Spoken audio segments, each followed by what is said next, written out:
Hi everyone, Lisa Haven here, and I've got one red alert to share with you guys today. You see, the mainstream media has a couple of problems. First, they're all propaganda, many sold out to the United States government or to the United Nations World Economic Forum, these kinds of things. They have a political agenda, and that is all these mainstream media news sources seem to be about. And the second thing is they are useless when it comes to any kind of crisis because they never tell us until the crisis happens that the crisis has arrived. Cue what happened in 2008, cue what happened with the pandemic. Nobody knew what was coming or expected it because the mainstream media didn't make the announcement till after.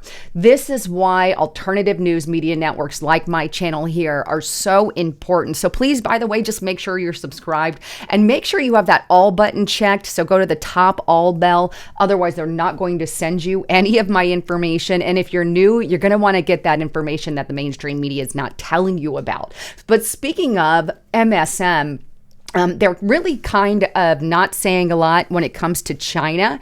And I believe that they're not saying a lot, not only because they just don't give a rat's, but the other thing is, in my opinion, I believe Joe Biden is compromised by the Chinese. This is why we are now hearing about all these dealings with Hunter Biden, Joe Biden, Burisma, China, the CCP, these deals that they've been talking about. And there's a lot more to the story. And this is a really big issue. If it is the case, this is a really big issue, especially in light of the information that I have to show you today that is screaming that we could potentially face war with China to the level of, right, I believe, and I'm going to show evidence today that China is preparing for war, and they are preparing for war avidly. And they are doing it by sending secret messages to their population, and not just secret coded messages, if you will, to their population, but they're also prepping by getting and just building up food supply and grain in their country. And I'm going to expand on all of that in just a moment. But as a quick reminder,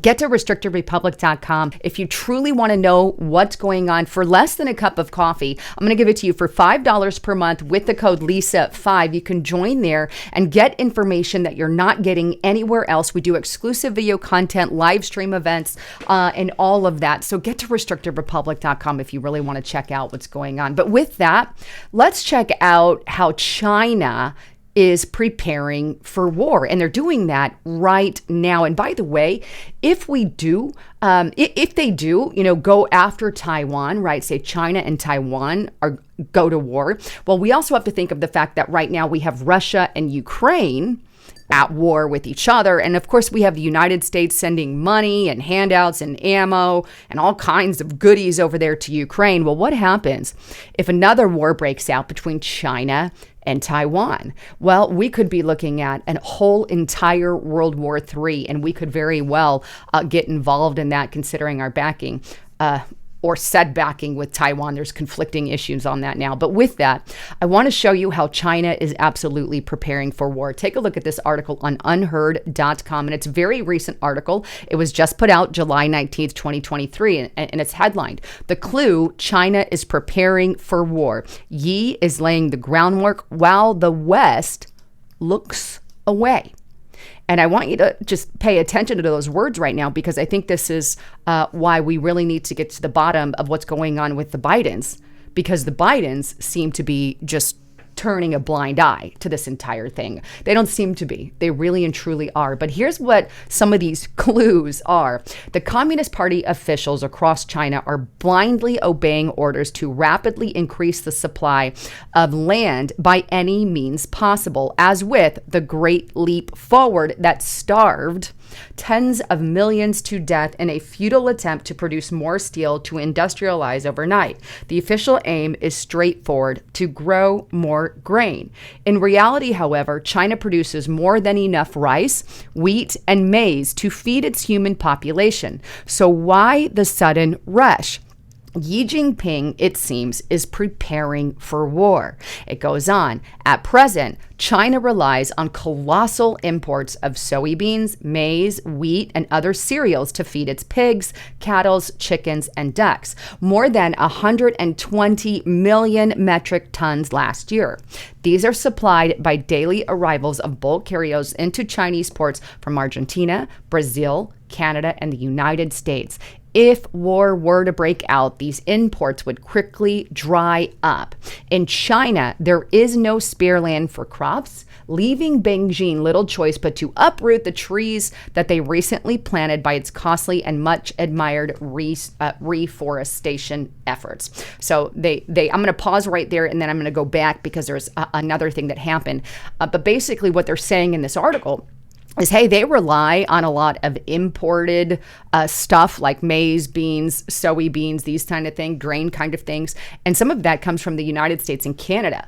Well, if you were going to go to war or prepare for war, then you would need to rebuild that supply in order to fill the gaps, for what you're going to need during war. And this is exactly what Xi Jinping is doing. He is building up his supply at home. And in desperate measure to do so, right, he's doing it to the level of that he's uprooting the trees that he recently planted to reforest his country, and which is in total contradiction of what he had planned before with planting more trees. So they're desperate now, and they're uprooting those trees in order to get more grain for their people. This screams that they are getting ready for war. I mean, there's no other way to see it, right? This is not only, it's more than a clue, it's a slap on the face. Here's the second thing that really screams that they are preparing for war. The crescendo of Xi Jinping's Rice Bowl speech came on the 21st of June, very recently, right? When he claimed it was imperative to prepare for, quote, extreme circumstances, having previously warned on the 6th of May that China must be prepared for worst case and extreme scenarios to survive high winds, choppy waters, and even dangerous storms. All transparent code words for the dangers of war. Right? So these are the kinds of code words, and these are code words for war. That's what they are. He's telling his people, hey, in this big speech that he gave back in June and another one on May 6th, we have to prepare for worst case scenarios. We have to prepare, for extreme scenarios. We need to be ready in extreme circumstances. And so these are his coded words, his words for his population, for his people, for all those involved in his cabinet, that the storms are coming, choppy waters, dangerous storms, AKA prepare for war. They're coded messages. It's coded information for their people. This is yet again something that really concerns me.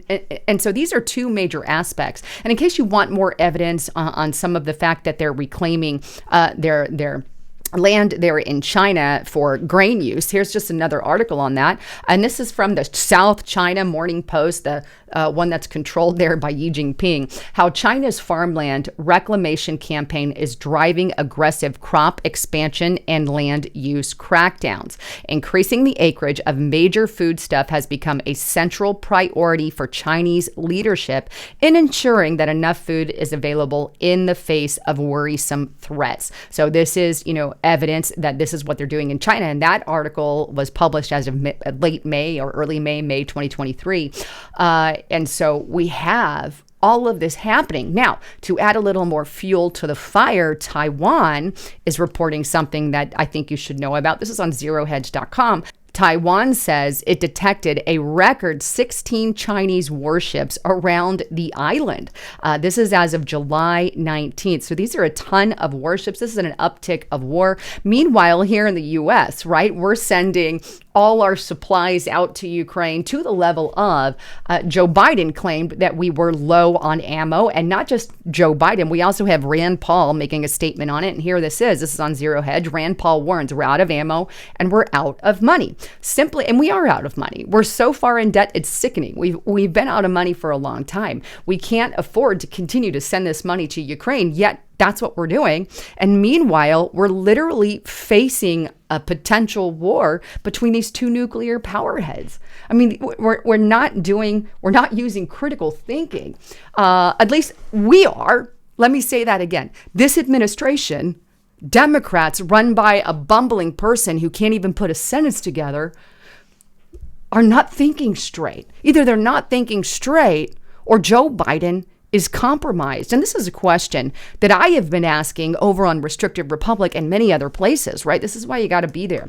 But FoxNews.com has asked it as well. Does China have compromising material to blackmail Joe Biden? Here's another one here. Newsweek opinion. Biden administration China ties reveal a deeper, disturbing truth. So one can't help but ask the question, is this commander-in-chief compromised? Well, this is something that I believe Congress needs to get to the bottom of, and why I believe this IRS whistleblower coming out about Joe Biden, Shapley also coming out as a whistleblower, and many other FBI whistleblowers need to get to the bottom of this corruption and this hiding game with Hunter Biden's tax evasion and these Burisma deals and these deals with the CCP that apparently Joe Biden may potentially be involved in. Could this be bribes and compromise? And I don't know. We have to wait for the information to come out. But quite frankly, personally, my opinion is that the man is compromised, right? And here we have RepublicanBrief.com. I really like how they put together this article. And here's their opinion about 4 things China got for their donations to Joe Biden. And this is his assessment, of course, and I believe I agree with some of it. One of the things that he talks about being, part of the donations, if you will. And this is, again, his opinion. The Indo-Pacific Economic Framework for Prosperity. You see, Biden decided not to include Taiwan in the Indo-Pacific Economic Framework for Prosperity launch event. Now, why would you do that? Well, maybe because you want to stay away from that and not give precedence to Taiwan, especially in light of what's going on with the war footing, or there's some kind of compromise there with Joe Biden. Now, the second thing that he pulled up is ending the China Initiative. And I wholeheartedly agree with this one, right? The China Initiative was a Trump-era plan to track down Chinese spies who were stealing, among other things, intellectual property. And it was working. Now, why would you get rid of something that's working to keep the Chinese out of spying? I mean, this is a plan that was actually working. Well, he gets rid of this whole initiative, an initiative he should have never have gotten rid of, and then bang, we had stuff like this start happening, right? CNN Politics, Chinese-based hackers breach U.S. government email accounts, Microsoft and White House say. Cue the hackers. And not just the hackers. How about the third point he makes on this? The Chinese spy balloon, that Chinese spy balloon. You see, United States officials were notified of this Chinese spy balloon the moment, right, it lifted from the mainland there in China. They knew about it, but yet they allowed it to come all the way into the United States over our military base. Something smells a little bit fishy to me when it comes to that. And it really does. It really does. And we have to start asking the questions, right? Number 4 is Chinese fentanyl. Now, this isn't necessarily one that I agree with wholeheartedly on that one, but that was his 4th opinion. But anyhow, I thought this was a very important report for you to hear in light of what's going on, in light of the type of preparations that China is doing. Now, nobody knows if and when or ever if war will break out or how or anything. Nobody can predict the future. What we can do is look at what's going on, give you a heads up, give you an alarm, let you know what's going on, and ask the questions that the mainstream media is not asking. Anyhow, I love all of you. Thanks again for tuning in. I'm Lisa Haven signing out.